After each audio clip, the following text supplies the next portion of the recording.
What's good, Arsenal University? It's your boy Dro the Gooner here, man. I'm reviewing the Arsenal v Fulham match. We pulled it off. We got our 3 points. Went out there and smashed some boys from Fulham. We smashed them 4-1. We got goals from Xhaka. We got goals from Lacazette. We got goals from Aubameyang. Even my boy Rambo stepped up and scored a goal, even though he's on his way out, which is a true injustice that we're letting a player like Rambo just walk out for nothing, man. Another subject for a whole nother video. Back to the game. Fulham were able to pull one back from Kamara. Listen, man, we won this game 4-1 on paper, but in person, watching it live in person was nail biting, man. Fulham was not a joke, man. They came out and played. Claudio Ranieri got these guys playing well. They pressed well. There was a moment we came out in a 3-4-3. There was a point in the game when Fulham actually pressed our 3-4-3 with a 3-4-3 of their own and had their 3 attackers pressing our 3 center backs, which caused us some trouble, pinned us down in some corners. It caused us to make some bad passes, and bad passes led to a lot of things in the game. A bad pass led to the Kamara goal. That was a bad pass from Koscielny to Torreira. Torreira was equally at fault for not being able to control the ball. Gets muscled off the ball by Jean-Michel Seri, a guy who I wanted Arsenal to sign this in the summer transfer window. I'm telling you, man, watch you some league on. A lot of really good, tough defensive midfielders come from that league. Again, another subject for another video. Like I said, Seri dispossessed him. That ball gets played into Kamara. He splits. By that time, we had went to a 4-2-3-1, and he split both of the central defenders, who were, I believe it was Socrates and Koscielny. Yeah, Koscielny. He doesn't look match fit. He doesn't look 100%. I'm not sure if it's just getting his way. He played the full 90. This match, I don't know if he's working his way back into fitness, or is it because of old age? I don't want to pass that quick of a judgment. I don't want it to be that much of a jerk reaction. I want to come back and actually evaluate him over a couple of games. But it doesn't take away the fact that we need a central defender. We need a quality central defender.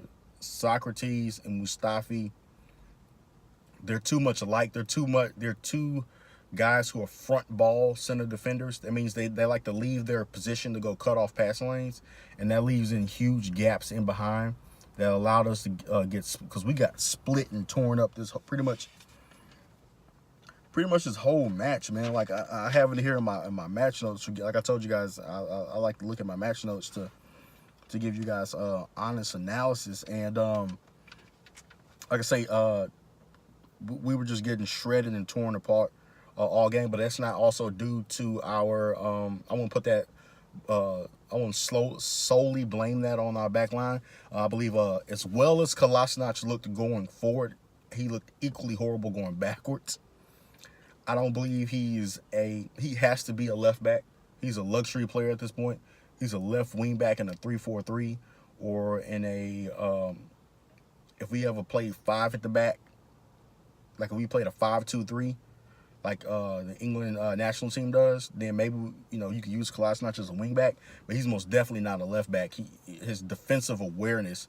If you ever watch us through the rhythm of play, you'll notice Kolasinac gets up the pitch without ever looking to track back unless there's a threat on his side. If you look at a 4-4-2 or a flat 4-4-2, you have your outside fullbacks.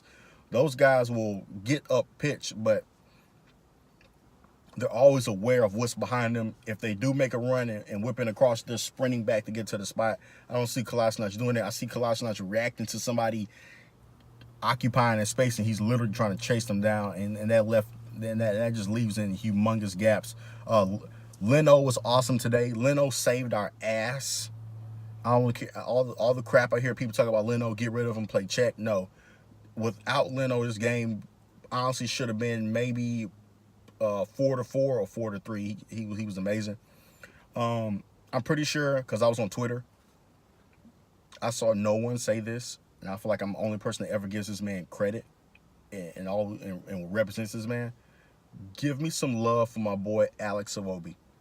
Alex Iwobi, hands down, man of the match, contributed to 3 of the 4 goals with just some of the silkiest, smoothest, crisp, direct passing. It's one thing to be skillful, but it's to be he's skillful with intent. That means he's going to use his skill to better the team or create a scoring chance. I can't say that for every player. I can't say that for all players. But this guy, when he's in, it's hard work, it's skill and flair with intent of scoring and that leads to scoring chances. Man in the match. I don't want to hear anybody else. I don't want to argue. I don't want to hear. He was our man in the match against Liverpool. He's our man in the match. In this match, he's been either my man in the match or co-man in the match in several matches. I'm telling you guys, I've said it before. You heard it right here. Alex Iwobi is our James Milner. We're going to look back on this guy 2 or 3 years from now. I'm going to be like, whoa, man, Iwobi's in the match. We can play him anywhere, man. Play him at left wing. Oh, nah, man. Play him in the hole at the 10. Oh, okay, man. And that's going to pay dividends down the timeline. It's going to pay dividends seasons from now when you're in the Champions League and you're still trying to compete in the FA Cup. You're still trying to compete in the Premier League. That's going to pay dividends. That's what makes Liverpool what they are today. Their depth, their ability to move players around in different positions, their ability to play different formations. And speaking of formations, we came out in 3-4-3. Personally, that's my favorite formation, period.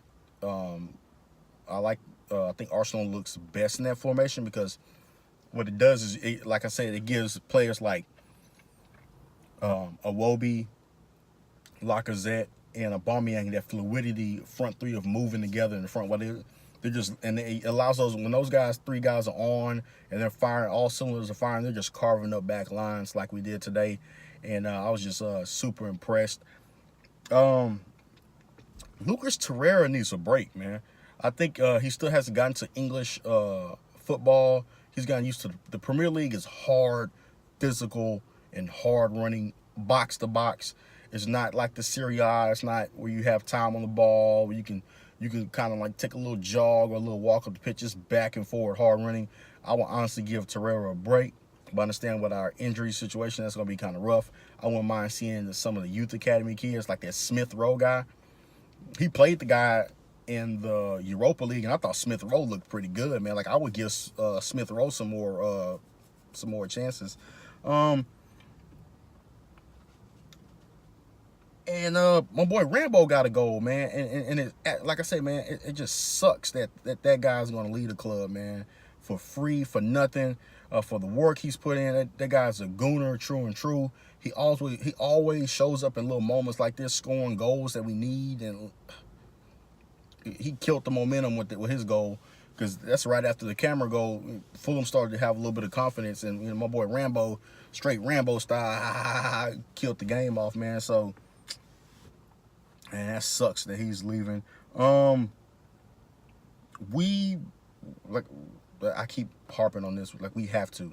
I understand we might not be able. We're not like Liverpool. We're not in the situation that Liverpool was in when they received the $100+ million for Coutinho. We're not in that situation. We don't have a player on our squad that's worth $100+ million euros right now.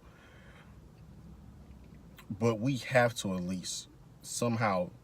I'm pretty sure the board, they've sat down with the Cronkies. I think the Cronkies understand the situation.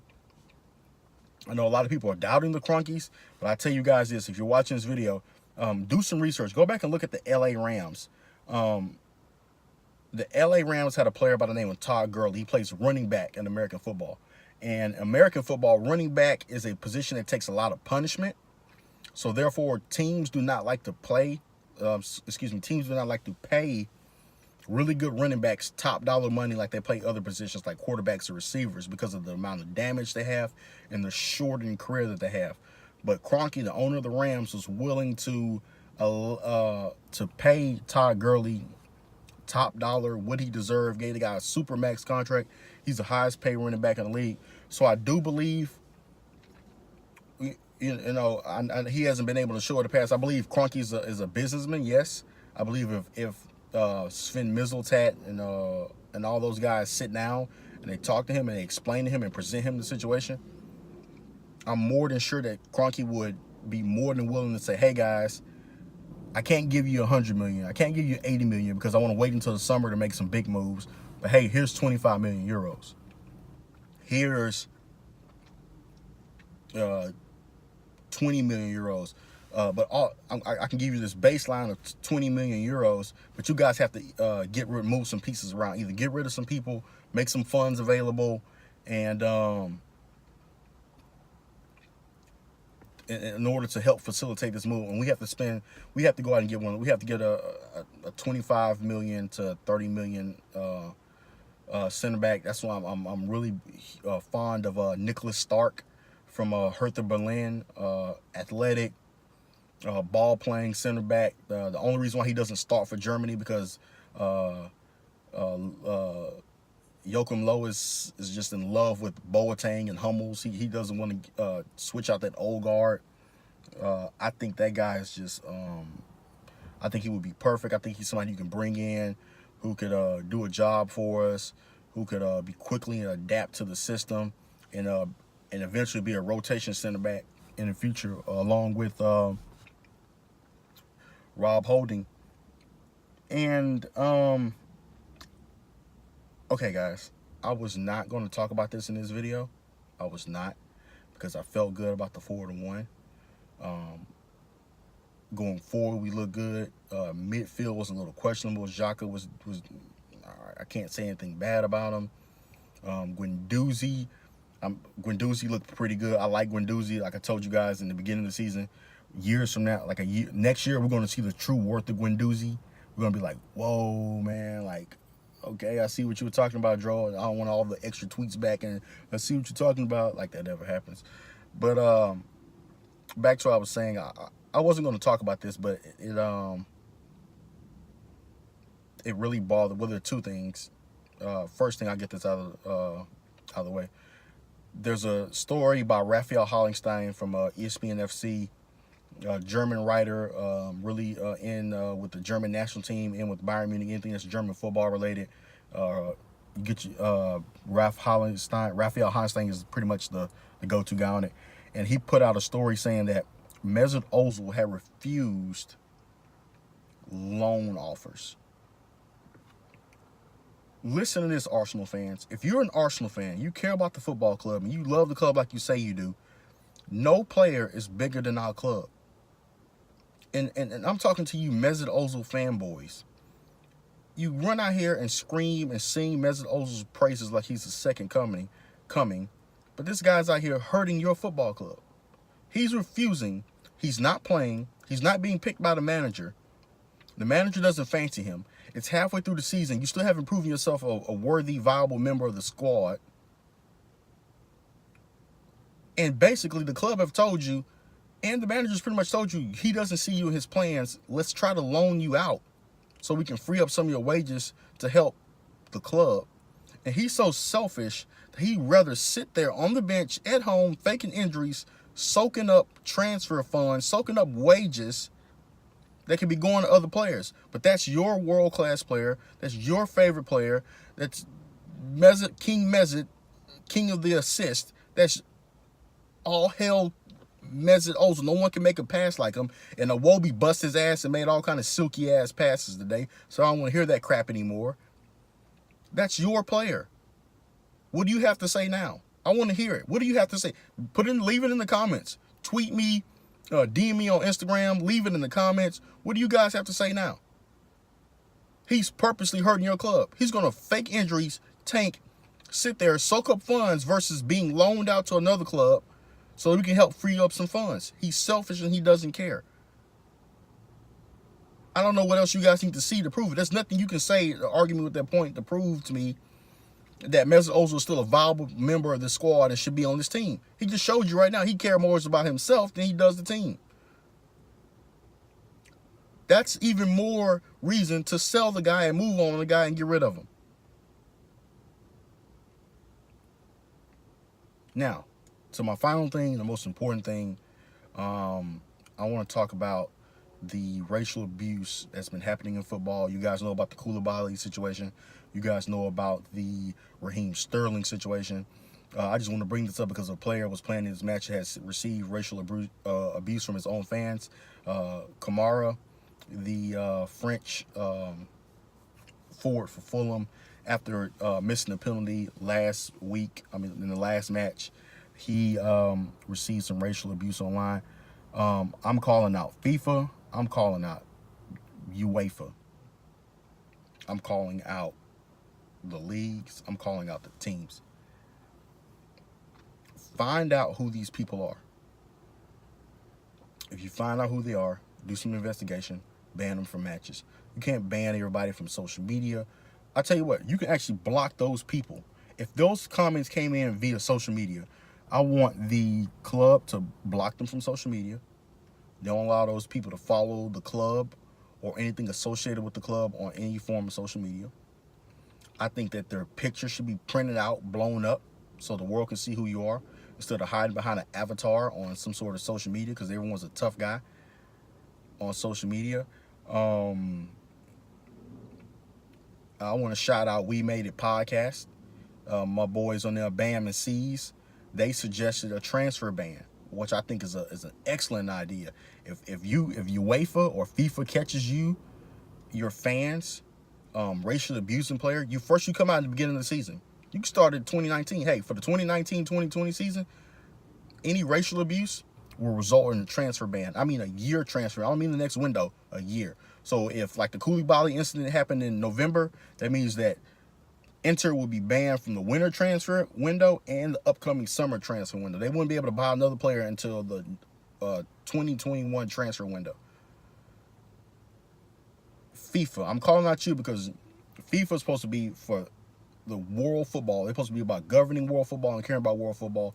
If that's the case, and that's the truth, override any league, override any players union, FIFA Pro, all those guys, and come in. And FIFA Pro should be stepping up too, saying, hey, we can't allow players of color, whether they be black / African or sub-Saharan African, Middle Eastern, or Asian, to be abused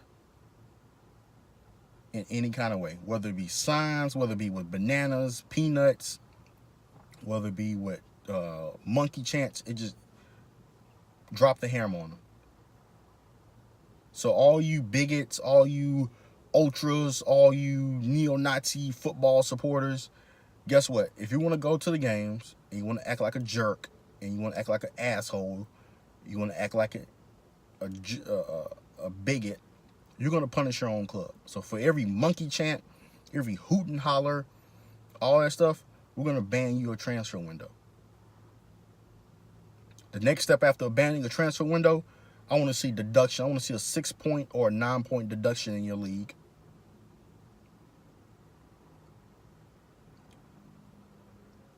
A third time results in international ban. You cannot play in any UEFA or FIFA sanctioned tournaments. So that means even if Inter Milan, you finish second in the Serie A, you think you're going to the Champions League? No, this is your third time with racial abuse.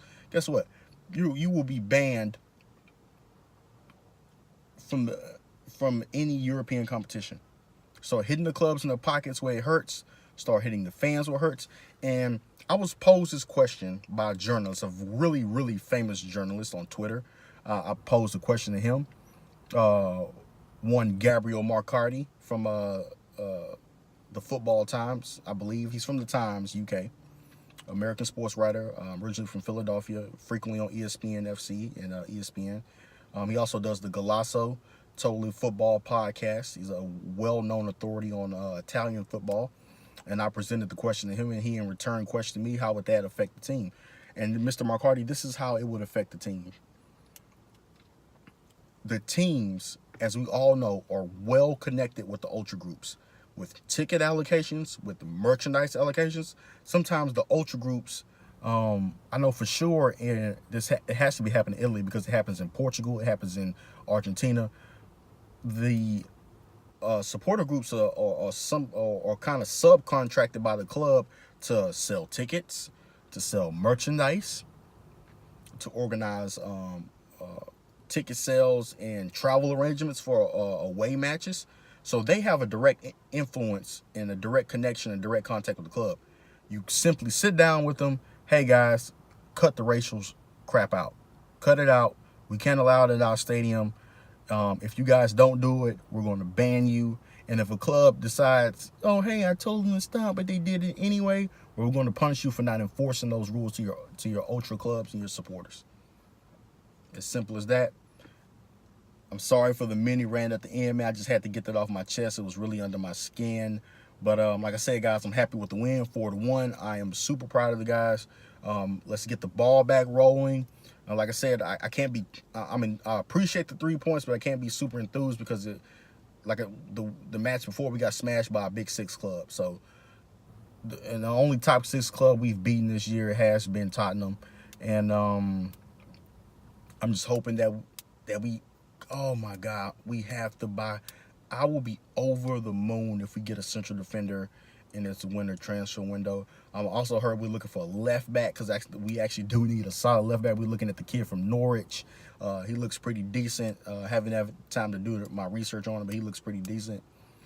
But there are viable center back options out there, and I think, and I have to believe that Sven Misseltat and all those guys are just researching and doing their work. I don't believe that they would have left their clubs to come to this club if it was going to be $10 million, $15 million transfers. I think the Cronkies are just getting into the flow and used to how European football works and how the transfer market works. And I think we'll be making a viable center back purchase. I'm hoping. Fingers crossed. But again, I love you guys. I appreciate you guys. I appreciate every single view I get. I appreciate every single comment I get. Keep the like button coming. Keep the comments coming. Keep the views coming. I really appreciate it, guys. Much love and Happy New Year.